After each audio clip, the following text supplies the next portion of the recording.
Good morning friends, welcome to online study RJT YouTube channel.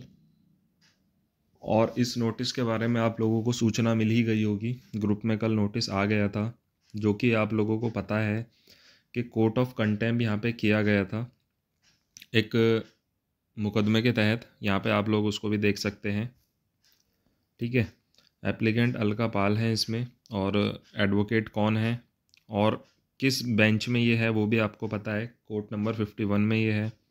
वहाँ के जो justice हैं विकास सर, उनके अंडर में ये गया।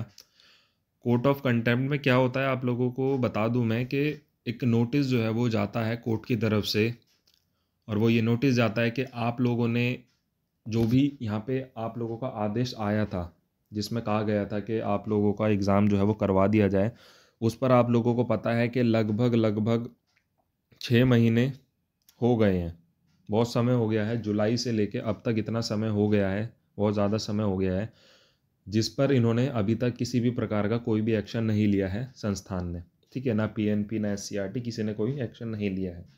उस समय पर इन्होंने ये चीज़ें कह करके टाल दी थी कि समय आने पर हम परीक्षा करा देंगे, बट अब ये डबल बेंच का बार बार बोल रहे हैं कि हम डबल बेंच जाएंगे।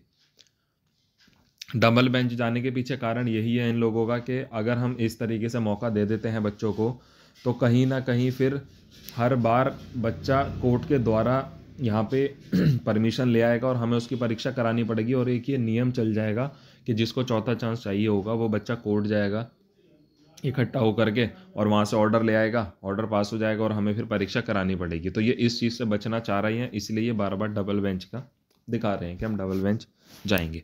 ठीक है, तो कोर्ट ऑफ कंटेम्प्ट हुई है। हालांकि कल बहुत सारी चीज़ें जो है वो अलग अलग बताई गई हैं इसके बारे में।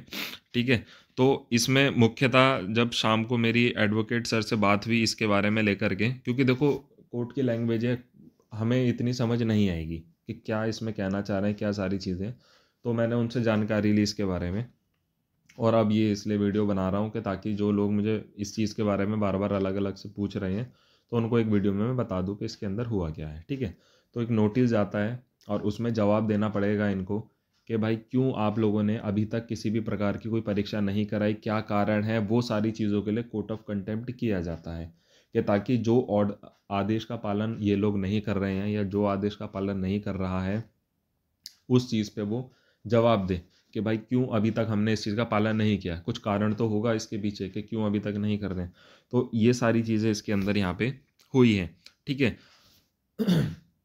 हालांकि इसमें ये भी कहा गया कि समय मांगा जा रहा था कि हमें समय चाहिए, हमें इतना समय चाहिए, उतना समय चाहिए, जो कि पहले से भी ये करते हुए आए हैं।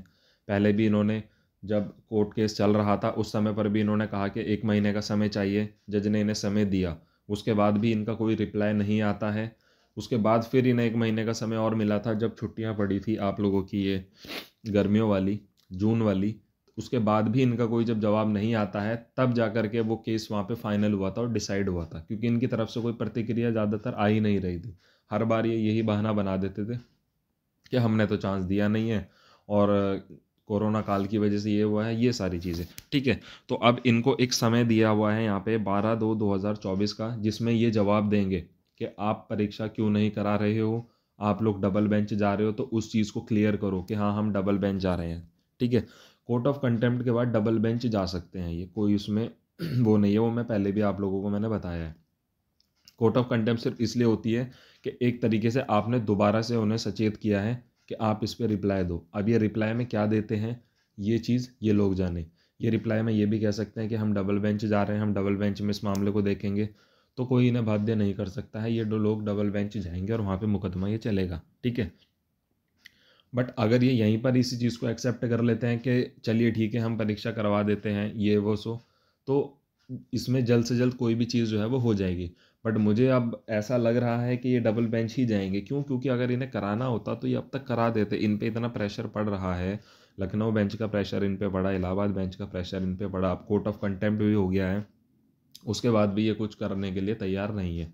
ठीक है, हालांकि जो एडवोकेट है हमारे, उन्होंने ये चीज़ बताई है कि कोर्ट ऑफ कंटेम्प्ट हुआ है, लेकिन ये उतना मजबूती से या उतनी पॉइंट्स इसके अंदर नहीं है जितने पॉइंट्स इसके अंदर होने चाहिए थे।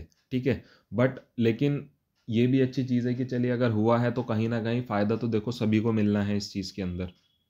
ठीक है, उनको जो इसमें याची बने हुए हैं, ठीक है, फ़ायदा उन्हीं को इस चीज़ में मिलेगा। अब सवाल ये आता है, यहाँ पे कुछ बच्चे बोल रहे थे कि कि याची बनना ज़रूरी है अभी, या फिर ये लाभ सभी को मिल जाएगा। तो देखो, अभी मेरे हिसाब से तो देखो, बाकी डिसीजन आप लोगों का, पर मेरे हिसाब से तो आप लोगों को याची बनना नहीं बनना ये आपका खुद का डिसीजन होना चाहिए। दूसरे पे डिपेंडेंट नहीं रहना चाहिए कि दूसरे ने कह दिया तो मैं बन जाऊंगा, या नहीं कहा तो मैं नहीं बनूंगा।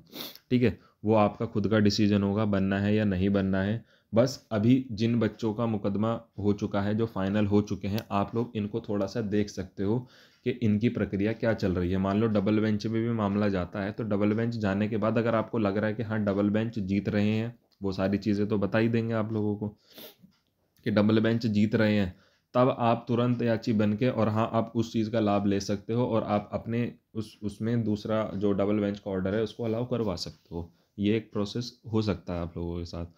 बट अगर अभी जैसे आप लोग देखो, कुछ लोग जो याची बने हुए थे, काफ़ी बच्चे हैं, कई सारे मुकदमे हैं, अभी तक वो चल ही रहे हैं, अभी तक उनमें कुछ नहीं हुआ है, ना कुछ अलाउ हुआ है ना कुछ हुआ है, चलता जा रहा है वो ऐसे। कई महीने उन्हें भी हो गए हैं, लगभग सितंबर अक्टूबर के कुछ मुकदमे थे वो ऐसे ही हैं, और अभी लगभग 8-9 मुकदमे सब कनेक्ट करके अभी उन पे तारीखें ही लग रही हैं। ठीक है, तो पेशेंस है तो आप लोग बन सकते हो, आप लोगों को वेट करना पड़ेगा, बट आप चाह रहे हो कि अभी हमारा पैसा भी ख़राब ना हो और सारी चीज़ें सही चलें, तो थोड़ा सा जो लोग अभी आगे बढ़ चुके हैं इनको सपोर्ट करो, इनको देखो कि हाँ ये लोगों का सही चल रहा है, उसके बाद आप लोग याची बन के अपना कार्य जो है वो करवा सकते हो।